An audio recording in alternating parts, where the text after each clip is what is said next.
నమస్తే. ఫార్ములా ఈ race case విషయంలో హైకోర్టు కేటీఆర్ వేసిన క్వాష్ పిటిషన్ కొట్టివేస్తూ మేము ఏసీబీ విచారణలో ఎలాంటి జోక్యం చేసుకోలేమంటూ క్వాష్ పిటిషన్ కొట్టివేసింది. మాట్లాడదాం ఇదే అంశంపై national spokes person Congress Raj Kumar గారు ఉన్నారు. చెప్పండి, ఈరోజు తాజా లేటెస్ట్ అప్డేట్ ఏంటంటే క్వాష్ పిటిషన్ను కేటీఆర్ క్వాష్ పిటిషన్ను హైకోర్టు కొట్టేసింది. అంటే ఇప్పుడు ఏసీబీకి ఫ్రీ హ్యాండ్ దొరికింది అనుకోవచ్చా? 100%. ఒక ప్రజాస్వామ్యంలో ఏదైనా కూడా చట్టం తన పని తాను చేసుకోబోతుంది. ఆ పని విషయంలో ఏ సంస్థలు కూడా ఏ వ్యక్తులు కూడా దాన్ని ఆపడానికి వీల్లేదు అన్నదానికి ఈరోజు కోర్టు ఉత్తర్వులు అనేది దానికి నిదర్శనం. ఇది కేటీఆర్కి అనేది ఒక పెద్ద చెంపదెబ్బ లాంటిది. ఇది ఎందుకనంటే మొన్నటిదాకా ఇది లొట్టపీసు కేసు, నన్ను ఎవడన్నా అరెస్ట్ చేసుకోర్రి, నేను జైలుకు పోతా, యోగా చేసుకుంటా, మళ్ళీ బయటకు వస్తా అని చెప్పేసి ఎంత నిర్లక్ష్యంగా మాట్లాడిండు, ఎంత అపహేళన చేస్తూ మాట్లాడిండు కల్వకుంట్ల తారక రామారావు మనందరం చూసినాం. ఈయన ఎప్పుడైతే ఇప్పుడు ఏసీబీ కావచ్చు, ఇప్పుడు వారి యొక్క విచారణ సంస్థలు వారి యొక్క విచారణ ప్రారంభమైనప్పటి నుండి వెన్నులో వణుకొచ్చింది కల్వకుంట్ల తారక రామారావుకు. ఏం చేయాలో అర్థమైతలేదు, ఉక్కిరి బిక్కిరి అవుతుండు. మరి నీకు నిజంగా నువ్వు తప్పు చేయనట్లయితే, నిజంగా నువ్వు నీతివంతుడు అయితే, నువ్వు ఏదైతే మాట అన్నావో దమ్ముంటే రండి నన్ను అరెస్ట్ చేసుకోండి, అసలు అది కేసే కాదు, అందులో అవినీతి ఎక్కడిది, అసలు అవినీతే లేనిది అందులో అసలు మన కరప్షన్ ఎక్కడిదని మాట్లాడిన కల్వకుంట్ల తారక రామారావు నిన్న మనం ఏం చేసిండో చూసినాం. ఏసీబీ విచారణకు వచ్చి అక్కడ నుండి వెనక్కి తిరిగి పారిపోయిన మనం ఏదైతే తెలంగాణ సమాజం అంతా చూసింది. ఖచ్చితంగా హైకోర్టు తీర్పు అనేది తెలంగాణ రాష్ట్ర ప్రజలందరం స్వాగతిస్తున్నాం. ఎవరు అవినీతి చేసిన రాష్ట్రంలో వారిని వెలికి తీయాల్సిందే, వాళ్ళ మీద చర్యలు తీసుకోవాల్సిందే. నిన్న ఏసీబీ విచారణకు వెళ్ళి ఆయనతో పాటు న్యాయవాదులు అనుమతించకపోవడంతో వెనక్కి తిరిగి వచ్చిండు. మళ్ళీ ఏసీబీ రేపు 9 తారీఖు విచారణకు రమ్మంటుంది. అరెస్టు చేయబోతున్నారా? ఆ రోజు మేము చెప్పలేం, మేము ఎట్లా చెప్తాం అరెస్ట్ చేస్తారు కల్వకుంట్ల తారక రామారావు? మీకు సమాచారం ఉంటుంది కదా ఇంటర్నల్గా?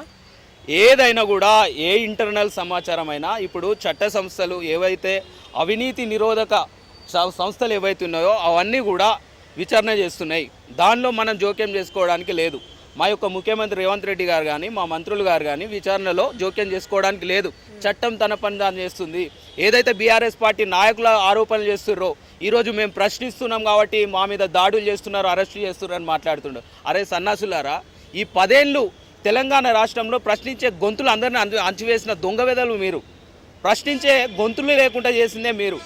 ఏదైతే ధర్నాలు నిరసనలు చేసుకుంటామో తెలంగాణ రాష్ట్రంలో ఇందిరా పార్క్ దగ్గర అక్కడ యొక్క ధర్నా చౌక్ను ఎత్తివేసిన సన్నాసులు మీరు. ఇవాళ 10 ఏళ్ళు అడ్డగోలుగా అవినీతి చేసి 10 ఏళ్ళు ప్రశ్నించే వాళ్ళని నానా రకాలుగా చిత్రహింసలు చేసి హౌస్ అరెస్టులు చేసిన మీరు ఇవాళ సంవత్సరానికి ప్రశ్నించే గొంతులు అని అంటుంటే తెలంగాణ రాష్ట్ర ప్రజలు నమ్ముతున్నారు. ఇప్పటికి కూడా ఏ విషయమైనా కూడా ఇప్పటికీ మేము అధికారంలోకి వచ్చి సంవత్సరం అవుతుంది, అయినా కూడా మేము ఎక్కడ కూడా అధికార పార్టీ నాయకుల లెక్క లేము.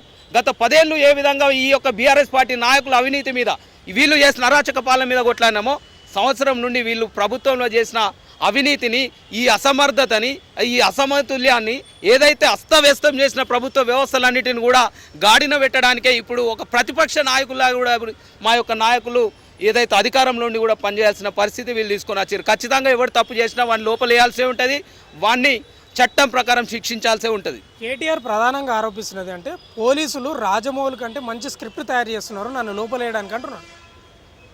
ఈయన సినిమా యాక్టరా, పోలీసులు ఏమన్నా డైరెక్టర్లా? అంటే ఈయన ధ్యాస ఎప్పుడు కూడా సినిమా వాళ్ళతోటే ఉంటాడు కాబట్టి సినిమా వాళ్ళతోటే మాట్లాడతాడు, సినిమా డైలాగులు కొడతాడు, మొత్తం అవన్నీ చేసేటి అన్ని డ్రామాలే కాబట్టి ఈయనకు నిత్యం అదే ధ్యాస ఉంటుంది. అసలు పోలీస్ వ్యవస్థకి సినిమా వ్యవస్థకి మన సంబంధం ఉందా? నువ్వు తప్పు చేసినావని మేము ఆరోపిస్తున్నాం, లేదు నేను తప్పు చేయలేదని నువ్వు వాదిస్తున్నావు. నీకు దమ్ముంటే విచారణకు హాజరుగా కల్వకుంట్ల తారక రామారావు. ఎందుకు ఈ హౌల మాటలన్నీ మాట్లాడుతావు? నీకు ఈ యొక్క చట్టం అన్న రెస్పెక్ట్ లేదు, ఈ యొక్క ప్రభుత్వం అన్న రెస్పెక్ట్ లేదు.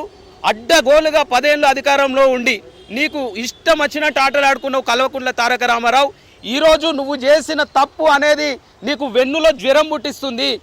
ఎక్కడ దొరికిపోయి ఎక్కడ నన్ను మెడలు పట్టేసి నన్ను లోపల తీసుకుపారేస్తారో అని నీకు లిటరల్గా చెప్పాలంటే ఉత్సవడుతుంది. ఖచ్చితంగా నువ్వు చేసిన తప్పుకు శిక్ష అనుభవించాల్సిందే. నువ్వు మొగోనివైతే నీ యొక్క విచారణలో నీ యొక్క నువ్వు అవినీతి చేయలేదు అంటున్నావుగా, నిరూపించుకో. అంతే తప్ప ఇవన్నీ హౌల మాటలు ఎందుకు మాట్లాడుతున్నావు? అంటే ఇన్ని రోజులు హైకోర్టు కేటీఆర్ను అరెస్టు చేయకుండా తీర్పునిచ్చింది. లేటెస్ట్గానేమో మేము ఏసీబీ విచారణలో జోక్యం చేసుకోవాల్సిన అవసరం లేదని కేసును కొట్టేసింది. అంటే కేటీఆర్కు ఇప్పుడు అరెస్టు భయం పట్టుకున్నదంటారా? మీ కాంగ్రెస్ నేతలుగా మీకు ఏమనిపిస్తుంది? 100% అరెస్టు భయం పట్టుకోకడేంది. యాక్చువల్ విషయం ఏంటంటే తెలంగాణ రాష్ట్ర ప్రభుత్వం విచారణ చేస్తుంది. మేము మా చేతిలో లేదు, ముఖ్యమంత్రి రేవంత్ రెడ్డి గారి చేతిలో లేదు, అదేవిధంగా మంత్రుల చేతిలో లేదు. ఈ విచారణ సంబంధించి న్యాయబద్ధంగా ఇందులో ప్రభుత్వంలో అవకతవకలు జరిగినాయి అని చెప్పేసి ఆ యొక్క ఫైల్ అంతా రెడీ చేసి కూడా మేము తీసుకోలేదు. అది ఏదైతే గవర్నర్ గారి దగ్గరికి పంపడం జరిగింది. దీని మీద విచారణకు ఆదేశించాలి. ఈ రాష్ట్రంలో 10 ఏళ్ళు అధికారంలో ఉన్న మంత్రిగా ఉన్న Kalvakuntla Taraka Ramarao without cabinet approval తోటి మన యొక్క తెలంగాణ రాష్ట్రం నుండి హెచ్ఎండిఏ సంపదని విదేశీ బ్యాంకులకు తరలించిండు. ఇందులో ఏమో అవినీతి జరిగినట్టు మాకు అనుమానం ఉంది, విచారణ చేయాల్సిందిగా గవర్నర్ గారు మా యొక్క పర్మిషన్ ఇవ్వండి అని చెప్తే గవర్నర్ గారు దాన్ని పరిశీలించి ఏదైతే ఫార్ములా ఈ కార్ రేసుకి సంబంధించి ఏం జరిగిందనేది పర్మిషన్ తీసుకొని న్యాయ సలహాలు తీసుకొని వారి దగ్గర ఫైల్ నుండి క్షుణ్ణంగా పరిశీలించి గవర్నర్ గారు అప్రూవల్ ఇస్తే ఈరోజు ఈడీ సంస్థలు కావచ్చు, ఏసీబీ కావచ్చు, ఈరోజు వారి యొక్క విచారణ అనేది కొనసాగిస్తుంది. అంటే ఎక్కడ కూడా మేము పర్సనల్ తీసుకోలేదు. కల్వకుంట్ల చంద్రశేఖరరావుని అరెస్ట్ చేస్తామని చెప్పలేదు. కల్వకుంట్ల తారక రామారావే ఈ యొక్క కేసు ఎప్పుడైతే బయటకు వచ్చిందో అప్పటి నుండి అరెస్టు జైలు అని కళలో కూడా అదే మాట మాట్లాడుతుండు. అంటే మీరు కేటీఆర్ విషయంలో చట్ట ప్రకారం పోతున్నామని మీరు అంటున్నారు. కేటీఆర్ పదే ఏమంటున్నారు, నాపై కక్షాపూరితంగానే కక్ష కట్టిండు రేవంత్ రెడ్డి అంటున్నాడు. 10 ఏళ్ళు వీళ్ళు అదే పని చేసిండ్రు కాబట్టి ఇప్పుడు వీళ్ళు అధికారంలో ఉండి మా మీద అదే చేస్తున్నారు అని అనుకుంటుడు కల్వకుంట్ల తారక రామారావు. వీళ్ళు చట్టబద్ధంగా 10 ఏళ్ళు పరిపాలించిందంటే ఏదైతే మనం రేవంత్ రెడ్డి గారిని ఏ విధంగా అరెస్ట్ చేసిండ్రో చూసుకుందాం. ఉదాహరణకు ప్రతిపక్ష నాయకులను ఏ విధంగా అరెస్ట్ చేసిండ్రో చూసుకుందాం. ఏదైతే కోదండ రామరెడ్డి గారిని ఏ విధంగా అరెస్ట్ చేసిండ్రో చూసుకుందాం. ఏ విధంగా ఎవరు ఎక్కడ నిరసన చేసినా కూడా వాళ్ళని కనీసం ఇంట్లోకెళ్ళి కూడా బయటకు అడుగు పెట్టనియలేదు. ఏది బీఆర్ఎస్ పార్టీ హయాంలో ఎక్కడ చూసినా పోలీస్ కంచెలు, ఎక్కడ చూసినా కూడా నిర్బంధాలు. అంటే వాళ్ళు చేసిన పరిపాలననే వాళ్ళు చేసినట్టు కుట్రపూరితంగా అరెస్ట్ చేస్తామని ఈయన భయపడుతుండేమో కానీ ఇక్కడ మేము అరెస్టు నిజంగా బీఆర్ఎస్ పార్టీ విధానమే కాంగ్రెస్ పార్టీ అనుసరించి ఉండేది ఉంటే కల్వకుంట్ల తారక రామారావుని ఎప్పుడో మెడల్ పట్టుకొని తీసుకొని పోయి పాయింట్ పట్టుకొని తీసుకొని పోయి ఆ పోలీస్ వ్యాన్లో పడేసేది, చెల్లపల్లి జైలు వేసేది. కానీ మేము అది చేసినామా? చేయలేదు. కల్వకుంట్ల తారక రామారావు భయపడకు, నీకు అంత నువ్వన్న నీ భాషలోనే నువ్వు మొగోనివైతే నీ యొక్క మొగతనం నిరూపించుకో, అంతే తప్ప ఈ యొక్క సన్నాసి మాటలు బంద్ చేయి. అంటే కేటీఆర్ ప్రధానంగా ఆరోపిస్తున్నది అంటే ఇది లొట్టపిస కేసు, మీరేమో ఖచ్చితంగా లోపలేసే కేసు అంటున్నారు. అసలు ఈ ఫార్ములా ఈ కేసు రేస్ ముందర పడుతుంది అంటారా? 100% పడుతుంది. ఎందుకు పడదు? విచారణ జరగనివ్వండి. ఫస్ట్ విచారణకు సవ్యంగా హాజరుగా 10 ఏళ్ళు రాష్ట్రంలో మంత్రి ఉన్న నువ్వు ఒక బాధ్యతాయుతమైన మంత్రిగా నీ శాఖలో ఏం జరిగిందో నీకంటే గొప్పగా ఎవరికి తెలుస్తుంది? ఫార్ములా ఈ క్రెడిట్ మొత్తం ఆ కార్ రేస్కు సంబంధించి అప్పుడు సెలబ్రిటీలను పిలుచుకొని, హీరోయిన్లను పిలుచుకొని, వాళ్ళ ఫ్యామిలీ మెంబర్స్ పిలుచుకొని హడావిడి చేసినావు కదా. చెప్పు, నేను ఇందులో రాష్ట్ర అభివృద్ధికి చేసిన, రాష్ట్ర ప్రతిష్టను పెంచడానికి చేసిన, నీకు దమ్ముంటే చెప్పుకో. అంతేగాని ఎందుకు భయపడుతున్నావు? ఏదంటే చిన్న పోరాన్ని అది బడికి తీసుకుపోరానంటే నేను మోను అని మారం చేసినట్టు ఇలా కల్వకుంట్ల తారక రామారావుకి జ్వరం పడుతుంది. అసలు ఈ ఫార్ములా రేస్ అంటే అధికారంలో ఉన్నప్పుడు ఎంత హడావిడి చేసిండో, ప్రతిపక్షంలోకి వచ్చిన వల్లే ప్రభుత్వం ఏదైతే ఇందులో విచారణ చేయాలని ఆదేశించినప్పటి నుండి నిద్రపోతలేడు. జైలు అని ఆయన ప్రతి క్షణం కలవరిస్తూనే ఉన్నాడు. కాబట్టి ఆయన నిజంగా ఆయన శీలత్వం ఏంటిదో అనేది నిరూపించుకోవాలి. ఆయన చేతుల్లో ఉంది, మా చేతుల్లో ఏం లేదు. ఈరోజు ప్రభుత్వం జోక్యం విచారణ సంస్థలలో చేసుకోవడం లేదు. అట్లా అంటే మేము గవర్నర్ గారి దగ్గరికి పంపించకపోదాము, ఏసీబీకి పంపించకపోదాము, ఆ తర్వాత ఈడీకి పోయేది కాదు. ఏదైతే విచారణ సక్రమంగా జరిగినప్పుడు తప్పెవరు, దొంగెవడు, దొరెవడని తెలుస్తుంది కదా. ఇది మా ప్రభుత్వానికి ఏం సంబంధం? ప్రభుత్వంలో 10 ఏళ్ళు ఉన్నోడు ఇదొకటి అవకతవకలు జరిగిందని మేము ఆరోపిస్తున్నాం కాబట్టి దీని మీద విచారణ చేయండి అని చెప్తున్నాం తప్ప మేము ఎక్కడ కూడా కల్వకుంట్ల తారక రామారావుని పర్సనల్గా తీసుకొని వీళ్ళు ఇరికియాలని ఏం చూడలేదు. ఆయన కూడా విచారణకు హాజరైతే తెలంగాణ రాష్ట్ర సమాజానికి తెలుస్తుంది కల్వకుంట్ల తారక రామారావు తప్పు చేసిండా లేకపోతే ఉప్పు చేసిండా అని తెలుస్తుంది. Let them do it. రైతు భరోసాపై కాంగ్రెస్ 15,000 ఇస్తున్నది, ఈరోజు మాట మార్చి 12,000 ఇస్తుంది. రైతులను నట్టేట ముంచింది. అంటే అధికారంలోకి రాకముందుకు ఒక మాట, అధికారంలోకి వచ్చిన తర్వాత ఒక మాట అని చెప్తున్న పరిస్థితికి మీరేం చెప్తారు?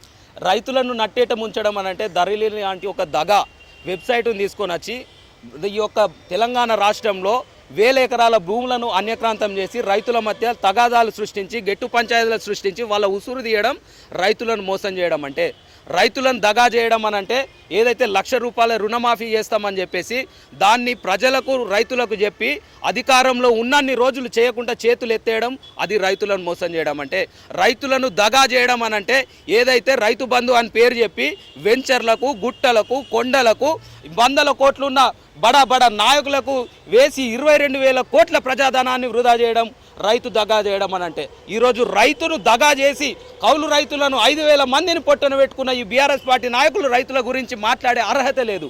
ఈ యొక్క కాళేశ్వరం ప్రాజెక్టు మీద ఈరోజు 1,000 కోట్ల అవినీతి చేసిన వీళ్లకు రైతుల కోసం మాట్లాడే అర్హత లేదు. మేము ఇచ్చిన మాట ప్రకారం రాష్ట్ర ఆర్థిక పరిస్థితిని దృష్టిలో పెట్టుకొని మా యొక్క ముఖ్యమంత్రి రేవంత్ రెడ్డి గారు ఏదైతే ఇచ్చిన మాటకు కట్టుబడి సంక్రాంతికి రుణమాఫీ చేస్తామని ఏ విధంగా చెప్పినామో అదే విధంగా మొన్ననే క్యాబినెట్ అప్రూవల్ తర్వాత మా యొక్క గౌరవ మంత్రివారి వారు బట్టి గారు కావచ్చు, ముఖ్యమంత్రి రేవంత్ రెడ్డి గారు కావచ్చు, ఏదైతే ఈ యొక్క రైతు కూలీలకు కావచ్చు, రైతులకు కావచ్చు రైతు భరోసా ఇస్తామని చెప్పినాం. రైతు కూలీలకు దేశంలో ఎక్కడ లేని విధంగా ఈరోజు ఇందిరమ్మ ఆత్మీయ భరోసా అని చెప్పేసి 12,000 రూపాయలు ఇస్తున్నాం. ఆ యొక్క గొప్ప పథకాలు అనేది జనవరి 26 తారీఖు నుండి ప్రారంభమవుతున్నాయి. మీకు దమ్ముంటే, మీరు నిజంగా నాయకులైంది ఉంటే వాటిని ఆహ్వానించండి, వాటిని హర్షించండి. అంతే తప్ప ప్రభుత్వం చేసే ప్రతి పనిలో కాళ్ళలో కట్టబెట్టినట్టు మాట్లాడద్దని బీఆర్ఎస్ సన్నాసులను హెచ్చరిస్తున్నాం. Thank you so much.